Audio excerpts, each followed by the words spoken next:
حضرت داتا گنج بخش رحمتullah علیہ اور انگریز کے متعلق ہے۔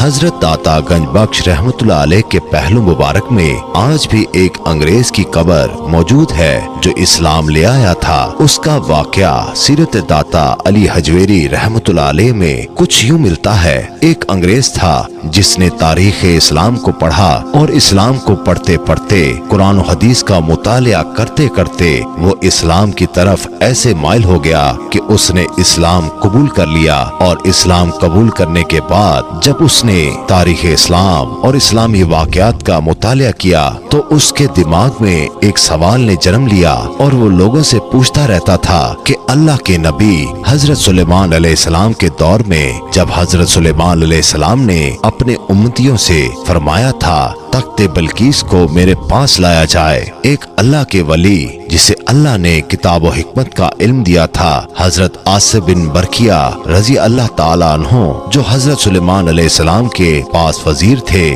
وہ اتنا بڑا تخت جس کا تفاسیر میں ذکر آتا ہے 80 گز چوڑا اور 80 گز لمبا، ہزاروں میل کی دوری پر واقع تھا، وہ لے کر آنا تھا۔ تو حضرت آصف بن برکیہ حضرت سلیمان علیہ السلام کی بارگاہ میں عرض کرتے ہیں، عالی جا، آنکھ جھپکنے سے پہلے آپ کی بارگاہ میں پیش کر دوں گا۔ اور واقعی اللہ کی عطا سے حضرت آصف بن برکیہ رضی اللہ تعالیٰ عنہ آنکھ جھپکنے کی دیر میں وہ تک حضرت سلیمان علیہ السلام کی بارگاہ میں پیش کر دیتے ہیں۔ اس انگریز کے ذہن میں یہ واقعہ تھا، اس لیے اس کے ذہن میں یہ سوال پیدا ہوا کہ اتنا بڑا تخت اتنی جلدی لا کر کیسے اللہ کے نبی کی بارگاہ میں پیش کر دیا، یہ کیسے ممکن ہے؟ اب اس نے لوگوں سے سوال پوچھنا شروع کر دیا، مجھے بتاؤ یہ کیسے ممکن ہے کہ اتنی جلدی اتنا بڑا تخت اور ایک بندہ اٹھا کر لے آئے، یہ کیسے ممکن ہے؟ اور ان لوگوں کے پاس اس سوال کا جواب نہیں تھا۔ اب وہ اس سوال کی تلاش میں اپنے دوستوں کے ساتھ پاکستان کی سیر کو آیا۔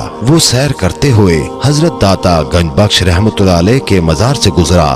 گزرتے ہوئے اسے بہت پیاری خوشبو محسوس ہوئی، تو اس نے دوستوں سے پوچھا، بھائی یہ کس کا مزار ہے؟ لوگوں نے کہا یہ حضرت داتا علی حجویری کا مزار ہے۔ اس نے کہا رکو، مجھے یہاں بہت اچھی خوشبو آ رہی ہے۔ وہ اپنی کار سے اترا اور سیڑھیاں چڑھتا ہوا دربار اقدس کی طرف آیا۔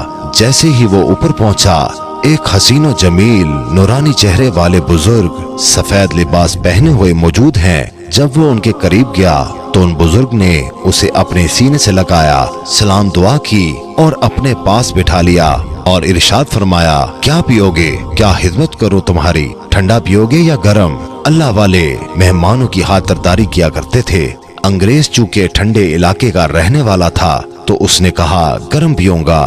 جیسے ہی اس نے کہا تو ان بزرگ نے اپنا ہاتھ ہوا میں بلند کیا اور ایک تازہ چائے کا کپ انگریز کے سامنے رکھ دیا اور ارشاد فرمایا، ایسے آتا ہے تخت بلقیس جیسے یہ کپ ادھر آ گیا۔ اس انگریز نے جب کپ کو دیکھا تو وہ بے ہوش ہو کر زمین پر گر پڑا۔ اس کے دوست دور سے دیکھ رہے تھے۔ جب انہوں نے اسے گرتے ہوئے دیکھا تو بھاگتے ہوئے اس کے پاس آئے اور اسے ہوش دلوایا۔ جب اس انگریز کو ہوش آئی تو اس نے یہ سوال کیا کہ وہ بابا جی جو یہاں موجود تھے کہاں ہیں؟ دوستوں نے کہا کون بابا جی؟ یہاں تو کوئی بابا جی نہیں تھے۔ اس انگریز نے کہا یہ کپ دیکھ رہے ہو؟ انہوں نے کہا ہاں۔ اس انگریز نے کہا یہ کپ میرے لندن کے گھر کا کپ ہے، میرے کچن میں پڑا ہوتا ہے۔ وہ بابا جی نے میرے لندن کے گھر سے کپ لا کر میرے سامنے رکھ دیا اور فرمایا ایسے آتا ہے تخت بلقیس جیسے یہ کپ تمہارے گھر سے آیا ہے۔ ناظرین اکرام، وہ بزرگ کون تھے؟ وہ بزرگ داتا علی حجویری تھے، اور داتا علی حجویری کی یہ کرامت دیکھ کر وہ انگریز ان کا مرید ہو گیا اور حضرت داتا